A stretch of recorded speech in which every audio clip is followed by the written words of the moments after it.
सुप्रभात. मायबोली मराठी या माध्यमातील एनटीटी 2026, जी आता आपण म्हणू शकतो नोव्हेंबर 2025, ऑफिशियल कन्फर्मेशन आलं नाही त्याच्यामुळे आपण बॅचचं नाव चेंज करत नाहीये. तर यामध्ये सगळ्यांचे स्वागत आहे. हे लेक्चर नंबर 6 असं आहे आणि आपण 7 ते 8 क्वेश्चन याच्यात कव्हर करणार आहोत. माझी स्क्रीन सगळ्यांना दिसते. टुडेज आयुर्वेदा प्लॅटफॉर्म मध्ये सगळ्यांचे स्वागत आहे.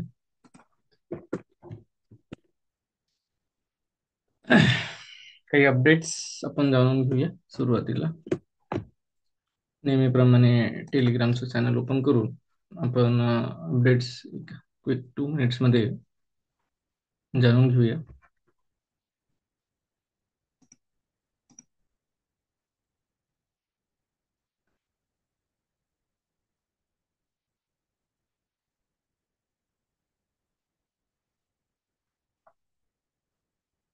ओके, टेलिग्राम ओपन होते. लोडिंग.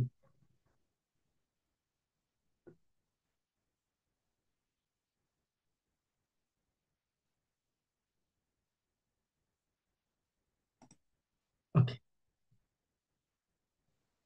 रिसर्च ह्या विषयावर आता सध्या मुलांचे डेझर्टेशन, सिनॉप्सिस, थेसिस हे जे काही रिसर्चिंग आपलं काम करतं त्या संदर्भात एक अपडेट आहे. Attention PG PhD scholars in Ayurveda, introducing Ayurveda teachers, sorry, today's Ayurveda bulk statistics services now affordable and accessible for the group. Minimum 5 students can avail this service together. असं एक रिसर्च आपला छान असा ग्रुप आहे, टुडे आयुर्वेदा रिसर्च स्टॅटिस्टिक्स नावाचा, टेलिग्रामवर. त्यामध्ये मी updates टाकतो. जवळपास 4,000 मेंबर्स त्याच्यात आहेत. तर 7 पासून तर 18 पर्यंतचे थेसिस तुम्हाला यामध्ये जेवढे काही उपलब्ध करून देता आले, ॲडमिन आपले डॉक्टर तुषार देशमुख सर आणि आमची टीम यांनी उपलब्ध करून दिलेले आहेत. 12 ते 17 गाईडलाईन्स. त्यानंतर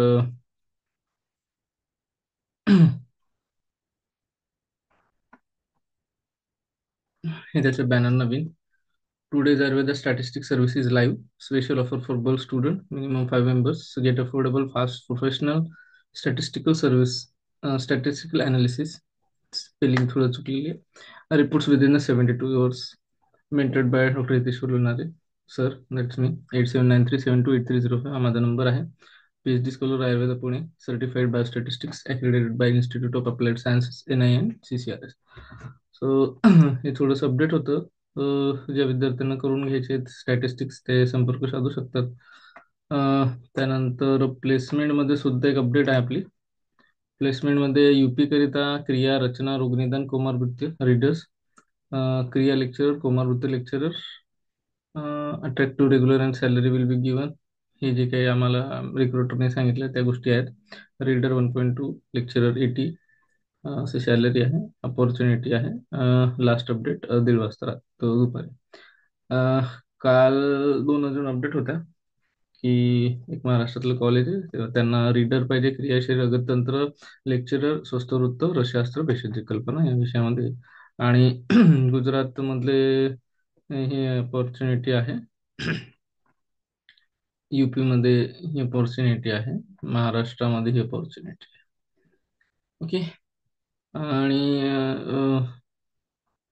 मला असं वाटतं अजून एक अपडेट होती की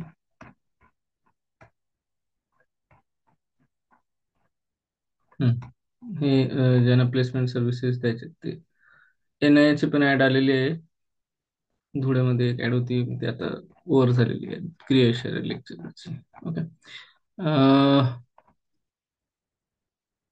स्टेप्स आहेत त्याच्या, मी तुम्हाला सगळ्यांना पाठवलेले आहेत. जास्त वेळ न दवडता आपल्या मुख्य कार्यक्रमाला सुरुवात करूया.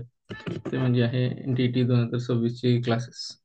क्वेश्चन नंबर, आता आपण काय करतोय, आपण डिसेक्शन असं करतोय आणि डिसेक्शन मध्ये प्रत्येक प्रश्नाचं अनालिसिस. आता आपल्याला 30 प्रश्न झालेले आहेत. उरलेले 70 प्रश्नाचे अनालिसिस, त्याच्या मागे काय विचार करायचा आणि किती मिनिटात किती सेकंदात सोडवतील ते विचार करायचा. Question number 31, question ID 171100. एक मार्काला आहे, नो निगेटिव्ह मार्किंग आहे. Arrange the test task of pedagogical analysis in hierarchical order.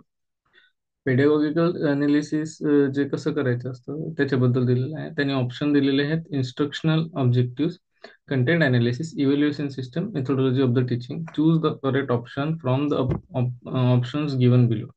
B C A D पहिला ऑप्शन आहे, दुसरा ऑप्शन आहे ए बी सी डी, तिसरा ऑप्शन आहे बी ए डी सी, चौथा ऑप्शन आहे D C B A.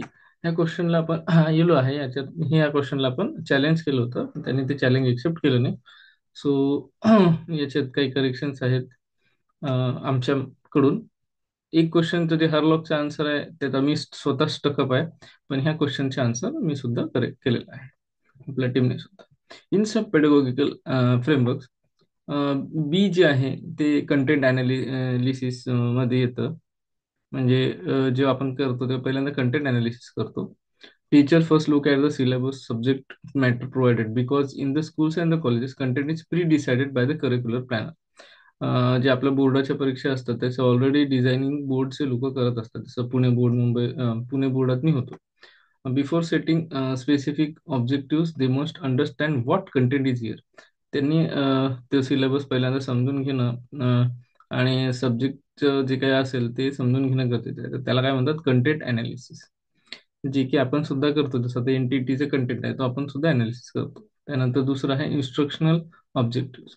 After analysing the syllabus they frame the specific learning objective in alignment with the given content.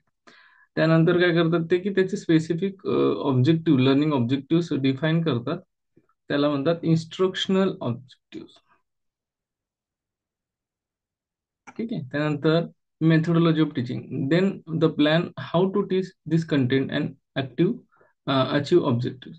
मग आता त्यामध्ये एक methodology ठरवली जाते की कुठल्या मेथडने आपल्याला शिकवायचं आहे. लेक्चर शिकवायचे आहेत, एक्सपेरिमेंट्स आहेत, तर हँड्स ऑन ट्रेनिंग घ्यायचे आहेत, की अजून काय काय तुम्हाला विद्यार्थ्यांना द्यायचं आहे. ओके. सो अशा सगळ्या गोष्टी असतात. त्यामध्ये आपण think pair share, flipped classroom अशा पद्धतीची मेथोडॉलॉजी सुद्धा विचारू शकतो. Depends upon the learning objective, त्याला एलो असं म्हणतात इन शॉर्टकट. ठीक आहे. पुढे जाऊया आपण इव्हॅल्युएशन. इव्हॅल्युएशन सिस्टीम मध्ये finally they plan how to assess whether objective have been met. Objective मिळाले की नाही हे सगळ्यात शेवटी. तर बघा आपला सिक्वेन्स कसा आहे ना, सगळ्यात पहिलं कंटेंट अनालिसिस करणं. कंटेंट अनालिसिस केल्यानंतर म्हणजे मी तुमच्या ह्याच्यात पेन घेतो. कंटेंट अनालिसिस केलं, इनविजिबल पेन घेऊया. पहिल्यांदा काय करणार आपण, कंटेंट अनालिसिस करणार. कंटेंट अनालिसिस मध्ये नंतर काय करणार तर इन्स्ट्रक्शनल ऑब्जेक्टिव्ह म्हणजे काय, स्पेसिफिक लर्निंग ऑब्जेक्टिव्ह आपले कुठले आहेत ते शोधून काढणार. त्यानंतर मेथोडॉलॉजी ठरवणार आणि सर्वात शेवटी इव्हॅल्युएशन. इव्हॅल्युएशन शेवटीच केलं जातं, त्यामुळे सी ज्याच्यात शेवटचा ऑप्शन आहे तो आन्सर असायला पाहिजे, तो आन्सर आहे B A D C. Okay.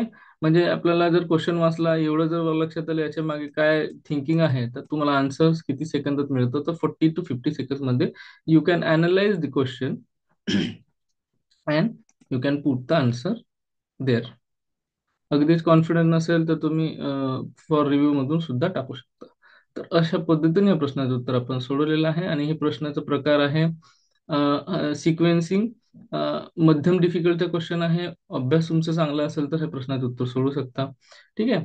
आणि अशा प्रकारे दुसऱ्या आपण प्रश्नाकडे आता वळतोय. तर आता याचं कंपॅरिझन आपण बघूया. Curricular design review, planning from the scratch. Instructional objective मध्ये first decide what learner should achieve. त्यानंतर हे classroom teachers view, content analysis B. त्यानंतर कंटेंट अनालिसिस मध्ये आपण काय करतो, select and organise content meet objective. Instructional objective जे आहेत त्यामध्ये पुढची स्टेप जी असते ती सेकंड स्टेप मध्ये आपण जातो. ठीक आहे.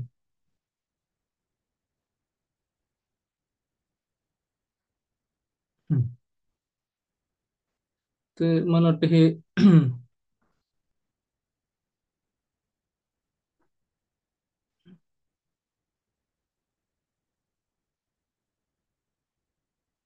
ओके, दोन व्ह्यू दिलेत. एक व्ह्यू आहे planning from the scratch, curricular designers view. आणि इथं जो आपला व्ह्यू आहे तो क्लासरूम टीचर व्ह्यू आहे. तर त्यामध्ये त्यांनी काय दिलेलं आहे की इन्स्ट्रक्शनल करिक्युलम डिझायनर जो असतो बोर्डाचा, त्या व्यक्तीसाठी answer A B D C असं असायला हवं, जे आपण दिलं होतं. पण ते ॲक्च्युली ही एक्झाम टीचर रिलेटेड असल्यामुळे टीचरच्या व्ह्यूने दिले. तर पहिल्यांदा कंटेंट अनालिसिस करणार, मग इन्स्ट्रक्शनल ऑब्जेक्टिव्ह, मेथोडॉलॉजी, इव्हॅल्युएशन.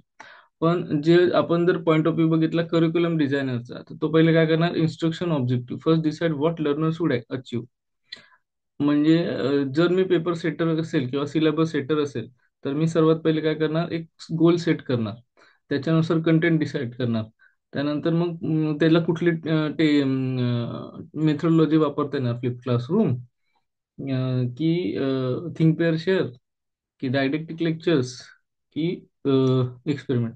तर अशा पद्धतीने त्याचे दोन आन्सर्स आहेत, पण आपण जे आहे आपल्याला हे मिळालेलं आहे, आपण जे टाकलं होतं ते हे होतं. ओके. सो करेक्ट आन्सर आपलं हे आहे. बरं, आता याच्यामध्ये काय होतं, working with syllabus already fixed. म्हणजे आपण सिलेबस, जो टीचरचा व्ह्यू आहे त्यामध्ये analyse the syllabus unit because content is already prescribe. मग याच्यामध्ये जे फ्रेमवर्क केलेलं आहे, instruction lesson objective in the line with the given content, म्हणजे काय त्याला आपण लेसन प्लॅन म्हणतो किंवा ATP ॲडव्हान्स टीचिंग प्लॅन असं म्हणतो.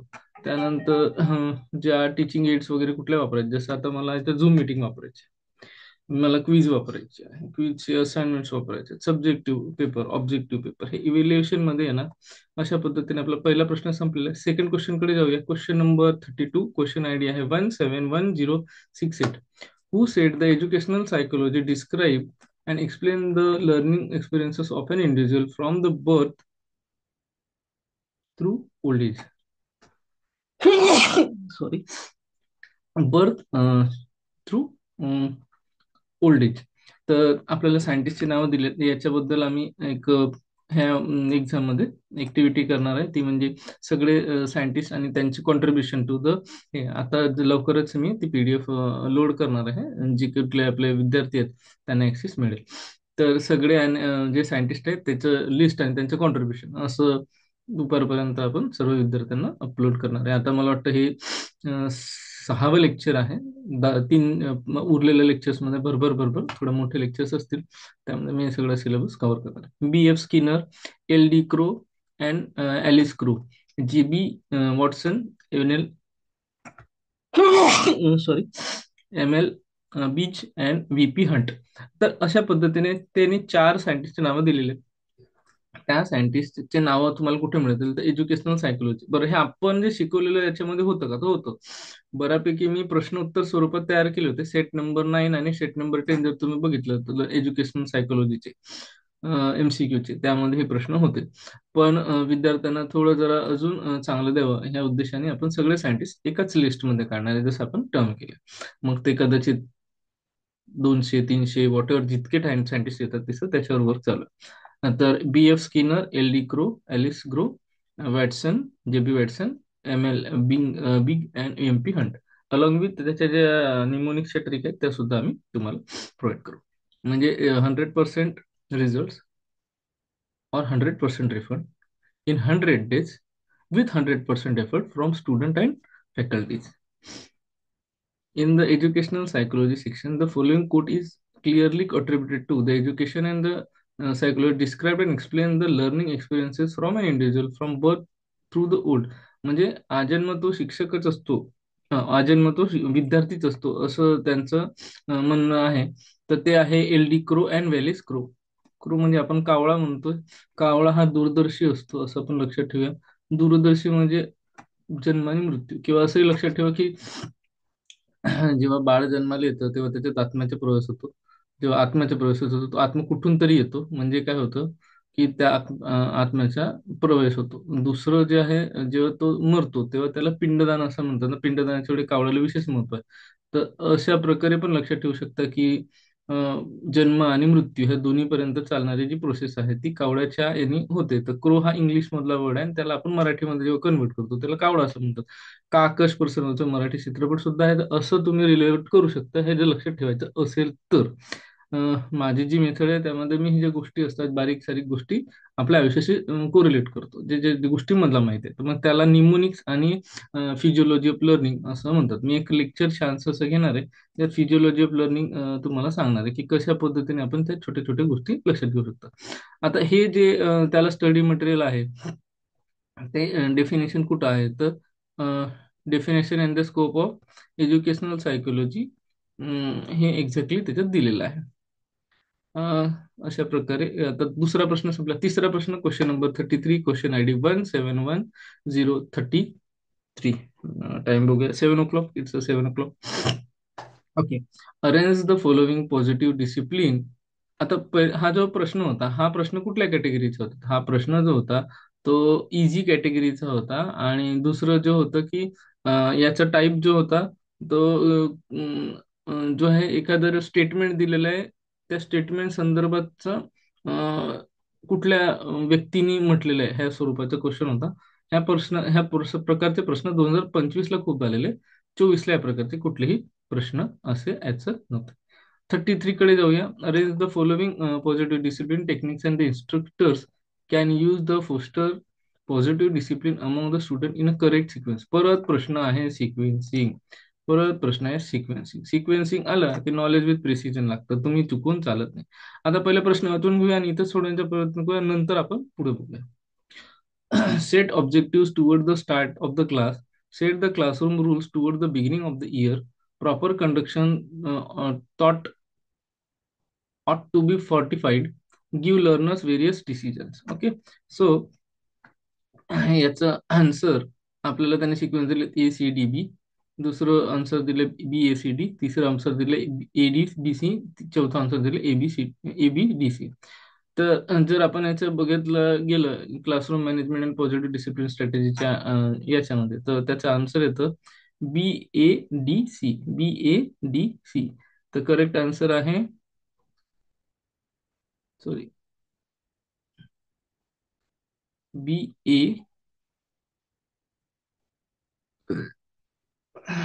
DC. Second option is the correct answer. Sorry, BACD पाहिजे. माझं काही चुकलं असेल, बघतो मी. BADC. तर पहिलं आपण काय करतो, BADC मध्ये set the classroom rules toward the beginning of the year. सुरुवातीला, वर्षाच्या सुरुवातीला, ज्याला आपण अॅन्युअल कॅलेंडर असं म्हणतो, ते पहिलं डिसाईड करतो. त्यानंतर क्लासरूमच्या आधी, क्लास स्टार्ट करण्याच्या आधी डिझाईन करतो. त्यानंतर गिव्ह लर्नर्स व्हेरियस डिसिजन. लर्नर्सला वेळेस वेगवेगळे डिसिजन्स आपण देतो. आणि सर्वात शेवटी proper conduct ought to be fortified. Proper conduct झालंय की नाही हे आपण ठरवतो. तर माझ्याकडून इथं BADC झाले, तर ते पण बरोबर आहे. BACD असं त्याचा आन्सर आहे. हा जो ऑप्शन आहे सी, इथं सी पाहिजे, मी इथं डी लिहिलेलं आहे. तर हे सी आणि ते डी असं पाहिजे. तर हे थोडं जरा स्पेलिंग मिस्टेक आहे, तेवढं तुम्ही करेक्ट करून घ्या. ठीक आहे. तर एक्सप्लेनेशन मध्ये start with the structure, rules and goals, give autonomy and the option, choose, encourage, responsibility. तर त्या विद्यार्थ्यांना तुम्ही स्वातंत्र्य दिलं तर ते अभ्यास चांगला करणार. Reinforcement good behaviour, positive reinforcement असं आहे. Second is a correct answer, BACD असं आहे. मी चुकून BACDC लिहिले. Next question number 34, question I D 171008. त्यामध्ये जो प्रश्न आहे त्यामध्ये which of the following are the teaching skill. आता हा जो प्रश्न आहे हा कुठल्या लेवलचा आहे, तर हा प्रश्न जो आहे हा इझी कॅटेगरीचा आहे आणि मल्टिपल आन्सर्सचा आहे. मल्टिपल आन्सर्सचा आहे. तर पहिला आहे ब्लॅक बोर्ड रायटिंग, हे टीचिंग स्किल आहे का? इलिस्ट्रेशन हे टीचिंग स्किल आहे का? सोशल कन्स्ट्रक्टिव्ह आहे का? सेल्फ रेग्युलेशन आणि इंट्रोडक्शन. आता याच्यामध्ये बघा सिंपल लॉजिक आहे की सेल्फ रेग्युलेशन ही जी गोष्ट आहे ही नसायला हवी. त्यानंतर आपण पुढे जाऊया. येस, डी ज्याच्यामध्ये आन्सर आहे आणि ई ज्याच्यामध्ये आन्सर आहे ते कुठलेही नसायला पाहिजे. डी आणि सी, सॉरी, डी आणि सी. तर डी म्हणजे सेल्फ रेग्युलेशन आणि इंट्रोडक्शन. इंट्रोडक्शन हा टीचिंगचा पार्ट नाही. ब्लॅकबोर्ड रायटिंग करू शकतो, इलस्ट्रेट करू शकतो आणि सोशल कन्स्ट्रक्ट करू शकतो. सेल्फ रेग्युलेशन हे विद्यार्थ्यांनी करायचं, तर इंट्रोडक्शन हा टीचिंग लर्निंगचा पार्ट नाही आहे, तो स्किल नाही. आपण कसं आहे ते बघूया. ब्लॅकबोर्ड रायटिंग करेक्ट आहे, इलस्ट्रेशन करेक्ट आहे, इंट्रोडक्शन करेक्ट आहे. सगळ्यात पहिले तर सोशल कन्स्ट्रक्ट दीज, मला वाटतं हे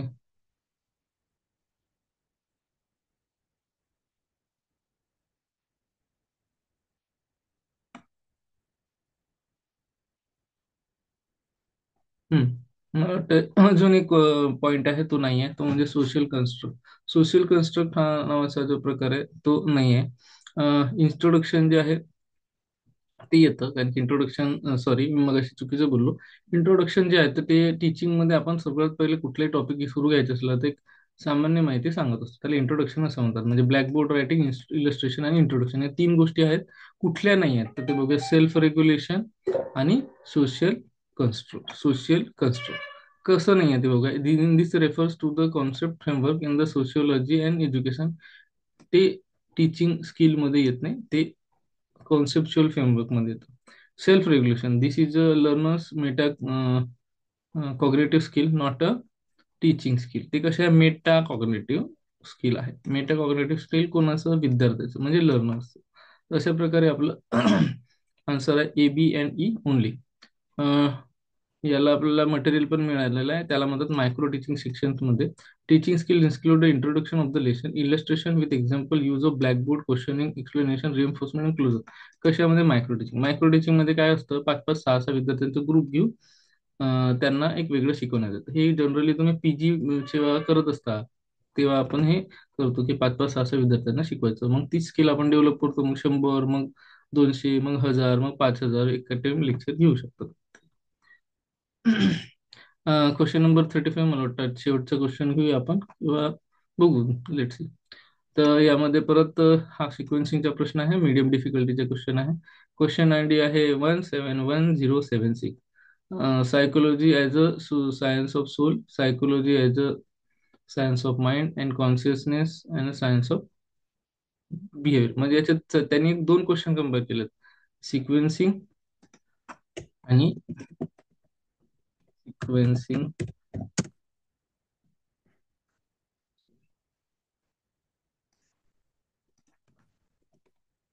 सिक्वेन्स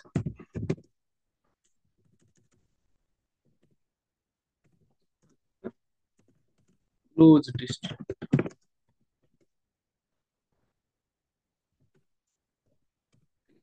तर ह्या सगळ्या गोष्टी त्यांनी इथं ऍड केल्यात. हा जे बघा, सायन्स एक एक एक शब्द वाटतात. हे तो लोज डिस्ट्रॅक्टर या पद्धतीचे क्वेश्चन आपल्याला बघायला मिळतात. बी सी ए डी त्याचा ऑप्शन आहे, दुसरा आहे ए बी सी डी, तिसरा आहे ए बी डी सी, चौथा आहे बी ए सी डी. आता अशा पद्धतीनं त्याच्यात the chronological development of the definition of the psychology is well documented in introduction psychology section. तर याच्यात क्रोनॉलॉजिकल ऑर्डर आहे. सगळ्यात पहिले science, science of soul, mind, soul, mind, consciousness and behaviour. C S M C P, S M C B असं त्याला म्हणू शकतो. Earliest definition जी होती ती सायकोलॉजिकल ओरिजिन मध्ये होती. Transition into early scientific exploration मध्ये आपल्याला बघायला मिळते. त्यानंतर focus during the structuralism and the introspection era मध्ये बघायला मिळते, कॉन्शियसनेस. त्यानंतर science of behaviour, behaviour modern behavioural view, आणि वॉटसन ऑनवर्ड्स, वॉटसनने जी थ्योरी दिली त्याच्या ऑनवर्ड्स आहे. तर अशा पद्धतीने याचा सिक्वेन्स आहे A B C D. Psychology as a science of soul, mind, soul, mind, consciousness आणि बिहेवियर, अशा पद्धतीचं त्याचं सिक्वेन्स आहे.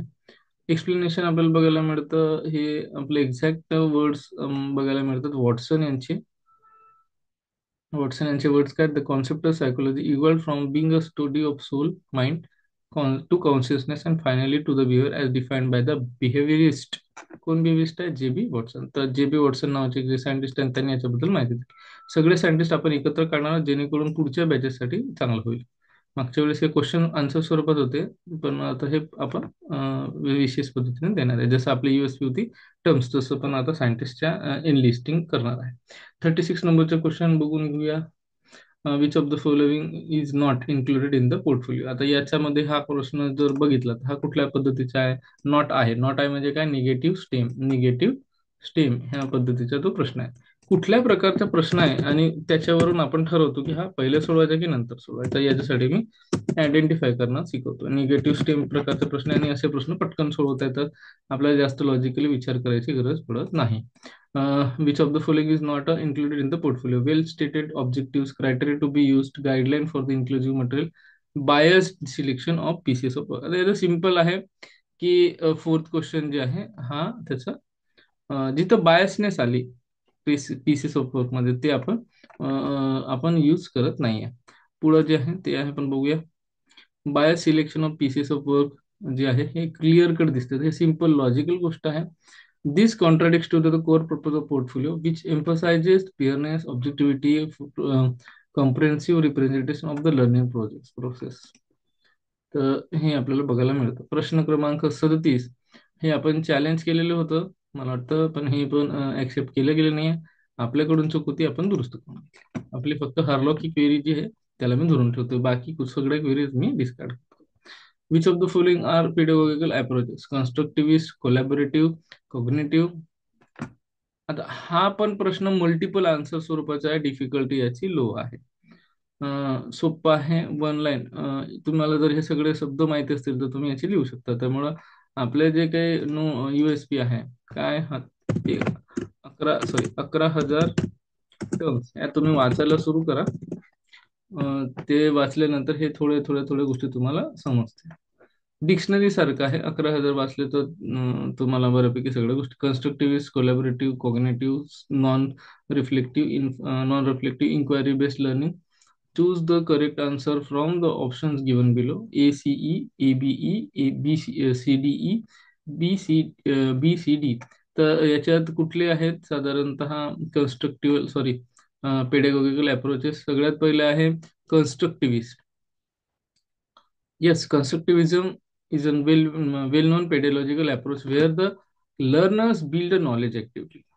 दूसरा है collaborative learning is also a pedagogical approach emphasising group learning. हे कोलॅबोरेशन करतो, म्हणजे 3 विद्यार्थी एकत्र येऊन एखाद्या प्रोजेक्टवर काम करतात. कोग्निटिव्हिस्ट म्हणजे focuses on the mental process called as a is also pedagogical approach. Non-reflective, not a pedagogical approach. In fact, reflection is encouraged in the pedagogy. Opposite to the good pedagogy. म्हणून हा डी ऑप्शन ज्याच्यात आहे तो answer नाही आहे. म्हणजे 3 आणि 4 कटले, राहिला प्रश्न second. Inquiry based learning. Inquiry based learning मध्ये inquiry based learning is a recognized pedagogical strategy where the students learn by asking the question and exploring the problem. मला सर हा प्रश्न आहे, मग याचं तुम्ही उत्तर द्या असं जेव्हा विद्यार्थी विचारतात तर ते इन्क्वायरी झाली आणि त्याच्यामुळे ते शिकतात. असं लहान मुलं पण करतात. सर आम्हाला पृथ्वी सूर्यभोवती फिरते की सूर्य पृथ्वीभोवती फिरते हे मला समजावून सांगा. मग आपण ते खगोल म्हणजे भूगोल ह्या नावाच्या विषयामध्ये जॉग्रफीमध्ये ते आपले सर आपल्याला समजावून सांगतात. अशा पद्धतीने इन्क्वायरी बेस्ड लर्निंग असं आपल्याला समजू शकतो. So the valid pedagogical approaches should be A. Constructivist, B. Collaborative, C. Constructivist and E. Inquiry based learning. तर याचा बेस्ट ऑप्शन आहे A, B आणि E. याचा बेस्ट ऑप्शन आहे A, B आणि E. बघा, कारण की आपल्याला ज्याच्यामध्ये सी जी आहे, सी मध्ये बघा, हा ABE दिलेलं आहे. ACE, सी मध्ये आपण जे बघितलं ते कॉग्निविस्ट जे मेंटल अप्रोच आहे ते तेवढ्या पद्धतीनं महत्वाचं वाटत नाही. ओके, नेक्स्ट त्याचं कंपॅरिझन चार्ट आहे. Pedagogical approaches, practical strategy and teaching, constructivist, collaborative, inquiry based. तर लर्निंग थिअरीच्या अंडर कॉग्निविस्ट सुद्धा येतं, पण आपलं मेन फोकस आहे पेडागॉगिकल अप्रोचेस प्रश्न विचारलाय म्हणून आन्सर ABE येणार. कॉग्निविस्ट इन्क्लूड येणार नाही. These explanation of mental process behind the learning, memory, thinking, problem-based solving, these provide a foundation, but are not always categorized as a classroom approach. हा नेहमी असतोच असं नाही. त्यामुळे नॉट अ व्हॅलिड पेज कुठला आहे तर ते नॉन रिफ्लेक्टिव्ह आहे. त्याच्याबद्दल आपण ऑलरेडी सांगितलेलं आहे. अशा पद्धतीनं आपले मला वाटतं 7 क्वेश्चन झालेले आहेत. पुढचं क्वेश्चन आहेत का बघतो, otherwise we will stop there. 2 प्रश्न आहेत, 38, 39 आणि 38 आणि 39 क्वेश्चन आहेत. बघून घेऊया, छोटेसे आहेत. तर डेव्स टॅक्सॉनॉमी बद्दल प्रश्न आहे. According to the Dave's psychomotor domain 1970, what is the hierarchical order following. आता परत याच्यात यांनी दिलेला आहे प्रश्न, आणि मला वाटतं सेम प्रश्न आपण असाच बघितलेला आहे. तर 171050 असा क्वेश्चन आहे. इमिटेशन, प्रिसिजन, नॅचरलायझेशन, आर्टिक्युलेशन आणि मॅनिप्युलेशन यांचा सिक्वेन्स लावायचा आहे. तर ऍक्च्युली सिक्वेन्स होतो असा की सगळ्यात पहिले इमिटेशन होतं, ऑब्झर्व अँड कॉपिंग, लहान मुलं कॉपी करतात. त्यानंतर मॅनिप्युलेशन, परफॉर्म विथ गायडन्स, छोटे बसतायचं एखाद्या मुलाला 8-9 महिन्याचं झालंय, आता तो काय करतो, आईची मदत घेतो, आजीची मदत घेतो, म्हणजे performing with guidance. Precision, accurate, interdependent performer, मग तो चालायला लागतो, स्वतः चालायला लागणे. Without support, walking without support, त्यानंतर वॉकिंग विथ सपोर्ट आणि वॉकिंग विदाउट सपोर्ट, तो मॅनिप्युलेशन याच्याला आपण म्हणतो. आणि त्यानंतर प्रिसिजन मध्ये त्याला चालतात, आर्टिक्युलेशन मध्ये कॉर्डिनेट मल्टिपल टास्क. मग चालताना तो मुलगा काय करतो, हातात खेळणं पण घेतो आणि खेळतो सुद्धा, असं हसतो सुद्धा, बाय पण करतो, स्माइली सुद्धा देतो. सुरुवातीला तो त्याचं सगळं लक्ष चालण्याच्या प्रोसेसकडे असतं. तर ही जी प्रोसेस आहे natural, perform automatically with ease. ही गोष्ट तुम्हाला आपण कार जेव्हा शिकतो तेव्हा आपण लक्षात घेता येऊ शकते. आपण काय करतो सुरुवातीला, आपला जो कार लर्नर असतो किंवा कार शिकणार असतो, तो काय करतो, त्या ट्रेनर कडून पहिल्यांदा सगळ्या गोष्टी शिकवतो. गिअर कसं टाकायचं आहे, गाडी सुरू कशी करायची, म्हणजे काय करतो, ऑब्झर्वेशन आणि कॉपी करतो. मॅनिप्युलेशन परफॉर्मन्स बिंदाकडे, हळू उचकन ब्रेक दाबून बघतो आणि विचारतो, बरोबर ब्रेक लागलाय का, क्लच बरोबर सुटलाय का, वगैरे वगैरे. त्यानंतर प्रिसिजन, ॲक्युरेट, इंडिपेंडेंट परफॉर्मन्स. तर यामध्ये मग हळूहळू हळू तो चालवायला लागतो गाडी रस्त्यावर.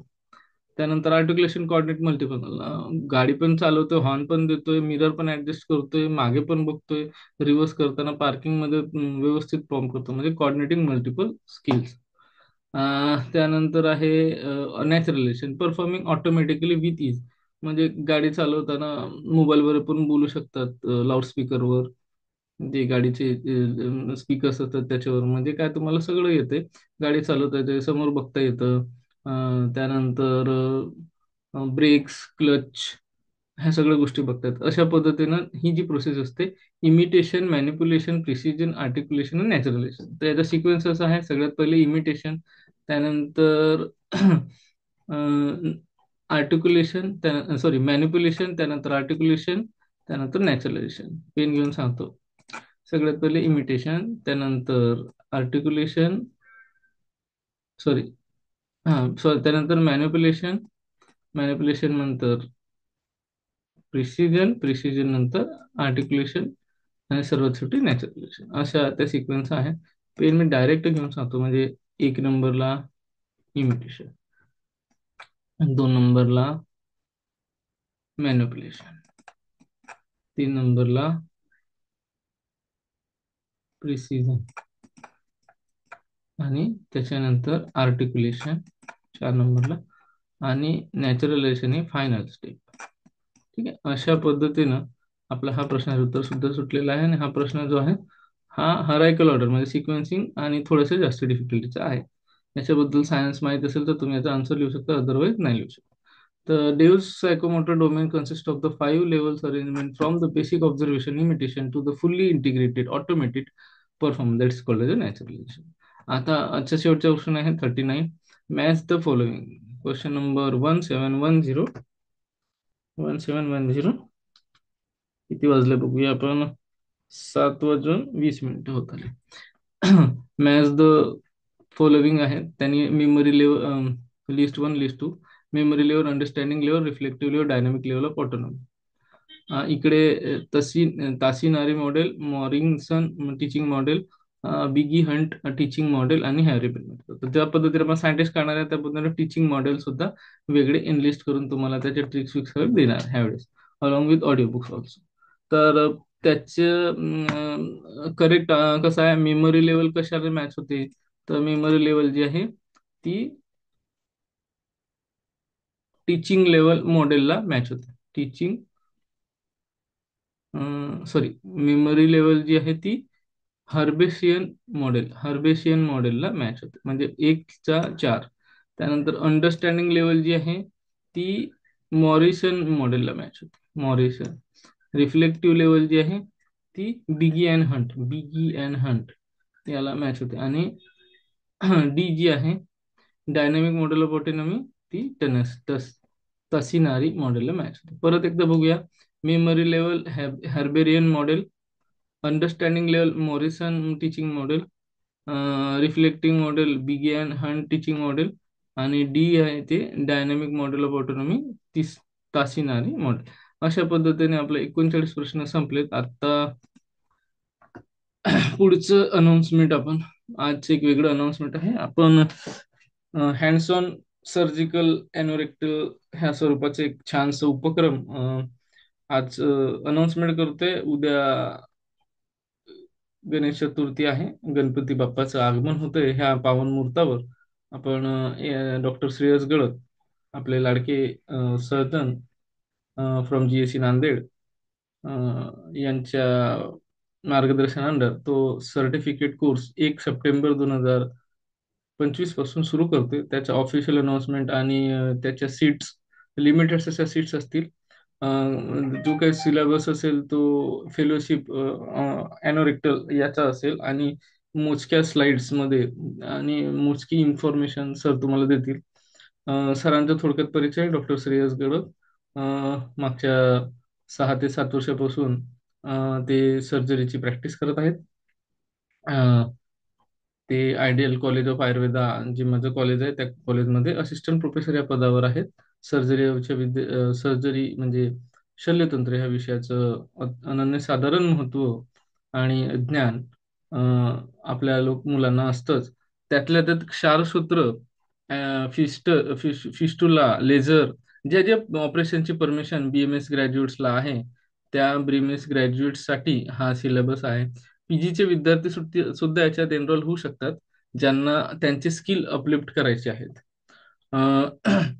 सिलेबस फेलोशिपचा आहे, पण आमचा जो काही मानस आहे हा सिलेबस डिझायनिंगच्या माध्यमातून शल्यतंत्रातले अॅनोरेक्टलचे डिसिजेस, म्हणजे शल्यतंत्रातले गुदरोगाची विशेष आजार, जे की बेसिक BMS विद्यार्थ्यांना सुद्धा चांगले शिकल्यानंतर आपल्या प्रॅक्टिसमध्ये त्याचा चांगला वापर करता येऊ शकतो. आणि असे जे काही विशिष्ट पद्धतीचे गुदविकार आहेत, ज्याला सर्जिकल इंटरव्हेन्शनची गरज असते, digital examination, digital anal examination, ज्याला PA टेस्ट असं म्हणतो, पर एनल एक्झामिनेशन. त्यानंतर प्रोक्टोस्कोपी, फिस्टुलोस्कोपी, फिस्टुलोग्राम कसा बघायचा, स्कोपी कशी बघायची, त्यानंतर क्षारसूत्र कसं निर्माण करायचं, त्याचे निर्माण विधी जर तुम्हाला उपलब्ध करून द्यायचं असेल तर डॉक्टर श्रेयस तुम्हाला ते पण उपलब्ध करून देतील. त्यानंतर क्षारसूत्र निर्माण विधी संपल्यानंतर क्षारसूत्र बदलायचं कसा, आणि आपण 1 महिन्याचे ट्रेनिंग तुमचं जे आहे ते ऑनलाईन ठेवणार आहे, आणि 5 दिवसाचं ऑफलाईन ट्रेनिंग ऑप्शनल ठेवलेलं आहे. ज्या विद्यार्थ्यांना ऑप्शनल ट्रेनिंग ते करायचं आहे आणि तुमचे स्किल अपलिफ्ट करायचे आहे, ते सर्व BMS ग्रॅज्युएट्स भारतात भरातले सगळ्यांसाठी आमचं आव्हान असणार आहे की पालघर ह्या शहरामध्ये, ज्याच्या जवळच एवढे सारे बीचेस आहेत, म्हणजे केळव्यापासून तर जवळपास 16-17 बीचेस आहेत. तर निसर्गाच्या कुशीत वसलेलं पालघर नावाचं कोकणाचा जो किनारा आहे, त्या किनाऱ्याच्या ठिकाणी तुम्हाला 5 दिवस आम्ही आपल्या सुश्रुत हॉस्पिटल या ठिकाणी तुम्हाला अॅनोरेक्टल ह्या स्वरूपाचं जे अनन्यसाधारण ज्ञान वृद्धिंगत करण्यासाठी अ, नवीन एक इनिशिएटिव्ह घेऊन येतोय. नाव लवकरच डिसाईड होईल आज संध्याकाळपर्यंत, आणि त्याचं एक मुलाखत, जसे वेगवेगळे वक्ते आहेत. सर्वात पहिले आपले गुरुवर्य टिकाळे सर आले, काकाणी सर आले आपल्या प्लॅटफॉर्मवर. त्यानंतर डॉक्टर राहुल सूर्यवंशी सर यांनी आयुर्वेदा टीचर असोसिएशनच्या माध्यमातून प्लेसमेंट सर्व्हिसची माहिती दिली. त्यानंतर काल परवा आपले वैद्य आतिश अस्वल सर आपल्या प्लॅटफॉर्मवर येऊन त्यांनी माहिती दिली. आता नवीन इनिशिएटिव्ह आपलं आहे सर्जिकल, जी गोष्ट आहे त्या सर्जिकल म्हणजे शल्यतंत्रातलं hands on training for 5 days, आणि interactive lecture sessions of 1 month और 30 days अशी ती बॅच असेल. साधारण सकाळी किंवा संध्याकाळी, as per the schedule of doctor Shreyas Gadad. He is very busy, but आपल्यासाठी त्यांनी वेळात वेळ काढलेला आहे. तर डॉक्टर श्रेयस गडद आपल्याला अनन्यसाधारण माहिती आणि स्किल अपलिफ्टमेंट. बघा, काही गोष्टी तुम्हाला प्रत्येक वेळेस कॉलेजेसमध्येच मिळतात असं नाही. पण जेव्हा एक्सपर्ट कडून तुम्ही त्या प्रत्यक्ष बघून शिकून जाता आणि ऑब्झर्वरशिप मध्ये पण तो तेवढ्या तोडीचा वैद्य किंवा सर्जन असायला पाहिजे. आणि इति धन्वंतरी अधिकारणम नावाचे एक ग्रंथामध्ये उल्लेख आहे. ज्या गोष्टीला सर्जरीची गरज असते, शल्यतंत्राची गरज असते, त्या गोष्टीला सर्जरीनेच ट्रीटमेंट केली गेली पाहिजे. ओके. सो आत्ता लवकरच आज सरांच्या दवाखान्याचं वॉक थ्रू व्हिडिओचं शूटिंग संपल्यानंतर सर आपल्याला मार्गदर्शन करतील. त्यांचा वेळ काढून मी त्यांची वेळ घेतो आणि छानशी झूम मीटिंग अरेंज करतो, जसं आपलं बाकीचे वक्ते आपल्या प्लॅटफॉर्मवर आले होते. भेटूया लवकरच. तोपर्यंत मी रजा घेतो आणि हिंदी सेशन मला वाटतं 9 o'clock और 10 o'clock will shoot and release for the all India people. ज्या विद्यार्थ्यांना काही अडचणी आहेत ऍडमिशन रिलेटेड, बॅच नोव्हेंबर पर्यंत चालेल, नोव्हेंबर पर्यंत संपण्याचा आपण सगळा प्रयत्न करूया, कारण की एक्झाम नोव्हेंबर मध्ये असणार आहे असं मला अंतर्गत माहिती म्हणजे आतील सूत्रांकडून समजते. But wait for official confirmation. त्यानंतर सर्वात महत्त्वाचा प्रश्न होता, काही ग्रुप्स पण फॉर्म झाले होते की NTT 2025च्या जुलै महिन्याची जी काही एक्झाम झाली, त्या एक्झामची मार्काची इलिजिबिलिटी आपण कमी करायला हवी. तर असं कुठलाही होणार नाही असं आम्ही ऑलरेडी डिसाईड केलेलं होतं, आम्ही ऑलरेडी सांगितलं होतं. तरी सुद्धा काही लोकांनी याबद्दल RTI टाकलेले आहेत, अपील टाकलेले आहेत, तर त्याचं उत्तर नाही असं स्पष्ट काल आपल्याला आलेला आहे. आणि NCSMच्या पदाधिकाऱ्यांनी त्याला ते उत्तर दिलेलं आहे. तर being trusted on the today's Ayurveda platform, तुम्ही आमच्यावर विश्वास ठेवा. आम्ही सर्व पद्धतीनं तुम्हाला मदत करायला बसलेलो आहे. फक्त एफर्ट्सची जी गरज जी आहे ते विद्यार्थ्यांकडून लागणार आहे. तर आमचा मोटोच आहे, 100 days, 100% रिझल्ट गॅरंटेड और 100% refund in 100% efforts by both mentor and student also. तर भेटूया लवकरच. Signing off your host doctor Hiteshwar Lonare. धन्यवाद. थँक्यू आणि have a nice day. It's a very good morning.